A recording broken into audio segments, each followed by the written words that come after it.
জানিয়ে দেব এই মুহূর্তে হাতে পাওয়া সর্বশেষ গুরুত্বপূর্ণ আপডেট বাংলা সংবাদ। শুরুতেই থাকছে শেখ হাসিনাকে আশ্রয় দিয়ে প্রতিশ্রুতি ভেঙেছে ভারত। ছাত্র জনতার গণঅভ্যুত্থানে ক্ষমতাচ্যুত শেখ হাসিনাকে আশ্রয় প্রশ্রয় দিয়ে ভারত গণতন্ত্রের প্রতিশ্রুতি ভঙ্গ করেছে বলে মন্তব্য করেছেন বিএনপির মহাসচিব মির্জা ফখরুল ইসলাম আলমগীর। এবারে জানাবো শেখ হাসিনা, শেখ রেহানা, জয়, পুতুল সহ ২১ জনকে আসামি করে আরেকটি মামলা। বৈষম্য বিরোধী ছাত্র আন্দোলন চলাকালীন রাজধানীর যাত্রাবাড়িতে মোহাম্মদ ফরিদ শেখ নামের এক ব্যক্তি গুলিতে নিহতের ঘটনায় সাবেক প্রধানমন্ত্রী শেখ হাসিনা, তার ছেলে সজীব ওয়াজেদ জয়, মেয়ে সাইমা ওয়াজেদ পুতুল ও বোন শেখ রেহানা সহ ২১ জনকে আসামি করে মামলা করা হয়েছে। জানাবো ভারতের বিভিন্ন স্থান থেকে অন্তত ৮ বাংলাদেশিকে আটক করেছে দেশটির আইনশৃঙ্খলা রক্ষাকারী বাহিনী। মহারাষ্ট্রের থানে এবং আসামের করিমগঞ্জ জেলা থেকে তাদের আটক করা হয়। মঙ্গলবার ভারতের রাষ্ট্রায়ত্ত বার্তা সংস্থা পিটিআইয়ের এক প্রতিবেদনে এ তথ্য জানানো হয়। এতে বলা হয়েছে, মহারাষ্ট্রের থানে জেলায় অবৈধভাবে অবস্থানের অভিযোগে ৫ বাংলাদেশি নারীকে আটক করেছে স্থানীয় পুলিশ। এবারে থাকছে মঙ্গলবার বাংলাদেশ জামায়াতে ইসলামী ও বাংলাদেশ লেবার পার্টি একসাথে এক মত বিনিময় সভা অনুষ্ঠিত করেছে। রাষ্ট্র সংস্কার, অর্থনীতি শক্তিশালী, পাচারকৃত অর্থ ফেরত আনা, আইনশৃঙ্খলা পরিস্থিতি, গণহত্যার বিচার এবং দেশের বিরাজমান পরিস্থিতি নিয়ে আলোচনা হয়। এদিকে নওগাঁয় ব্যাংক কর্মকর্তার স্ত্রী সন্তান হত্যাকাণ্ডে আসামির ফাঁসির আদেশ। নওগাঁ শহরের উকিলপাড়া আলটিমেট ড্রিম ভবনে নৃশংসভাবে ব্যাংক কর্মকর্তার স্ত্রী সন্তান হত্যাকাণ্ডের ঘটনায় অভিযুক্ত আসামিকে ফাঁসিতে ঝুলিয়ে মৃত্যুদণ্ডের আদেশ দিয়েছেন আদালত।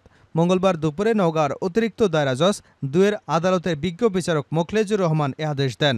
রায় ঘোষণার সময় আসামি সুমন সরকার ওরফে টিটুকে আদালতে হাজির করা হয়েছিল। দণ্ডাদেশপ্রাপ্ত টিটু নারায়ণগঞ্জ জেলার ৬৫ বিকে রোড ১ নম্বর তুলারা মোড় এলাকার বাসিন্দা।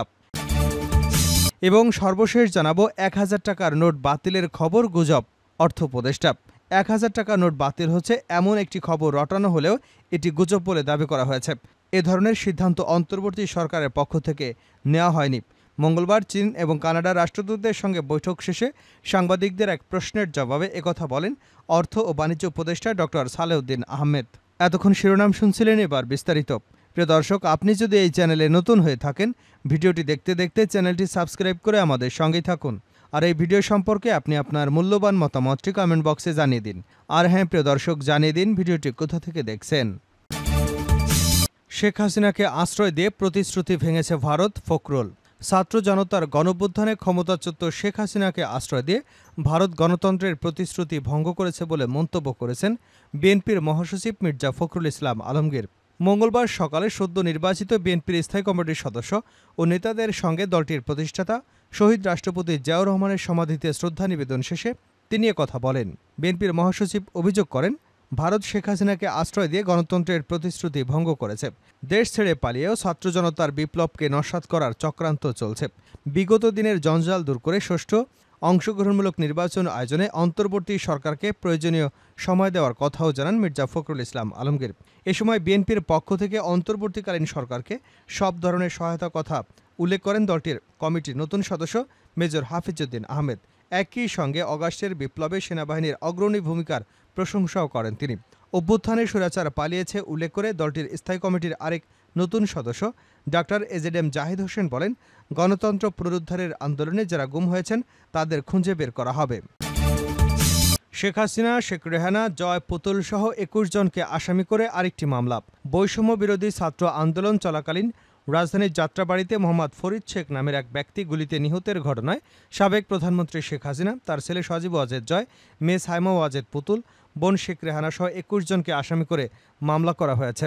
মঙ্গলবার ২০ আগস্ট ঢাকার মেট্রোপলিটন ম্যাজিস্ট্রেট মোহাম্মদ শাকিল আহমেদের আদালতে মামলার আবেদন করেন নিহত ফরিদের বাবা মোহাম্মদ সুলতান শেখ।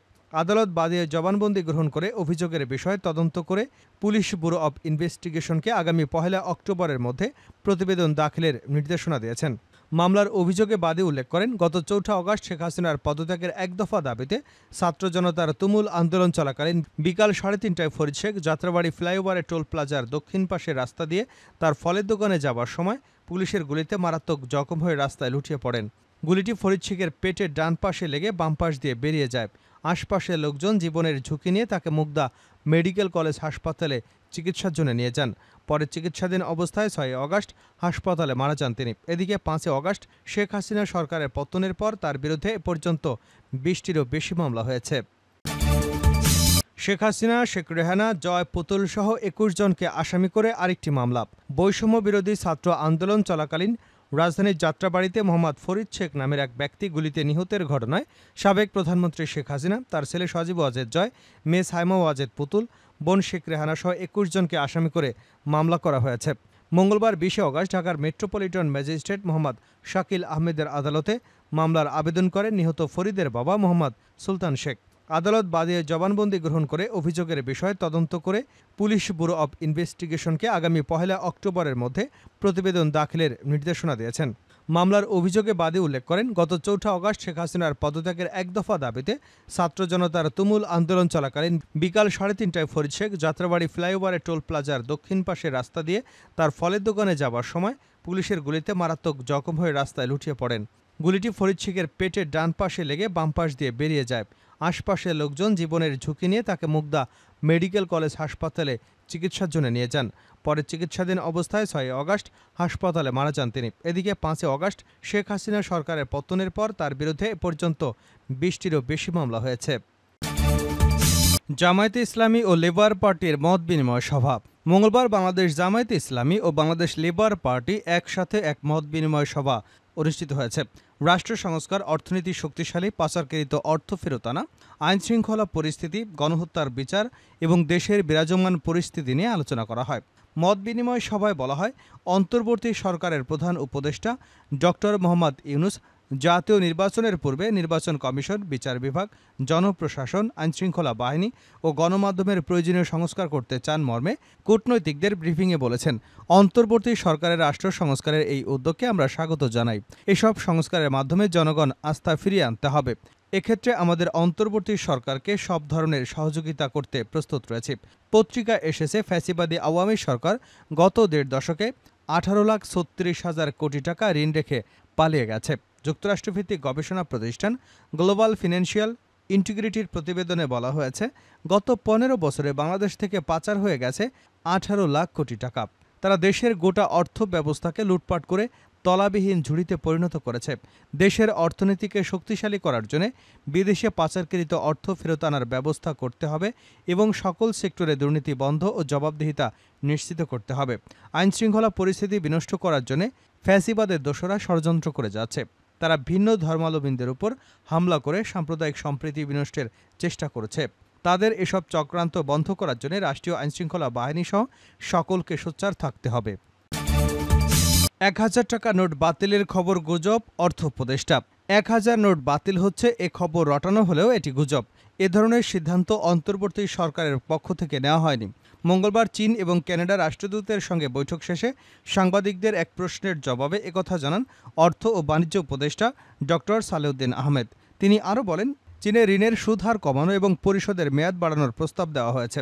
বৈঠকে আগের চীনের রাষ্ট্রদূত ইয়াওয়েন বলেন, আমরা চলমান প্রকল্পে সহায়তা অব্যাহত রাখব। সচিবালয়, অর্থ এবং পরিকল্পনা উপদেষ্টার কার্যালয়ে ওই বৈঠক শেষে উপদেষ্টা ডক্টর সালেউদ্দিন আরও বলেন, ১৮ লাখ কোটি টাকা ঋণ মাথায় নিয়ে কাজ শুরু করেছে। এটি চ্যালেঞ্জ বটে। এখন থেকে ঋণের অর্থের ব্যবহারে গুণগত মান নিশ্চিত করা হবে।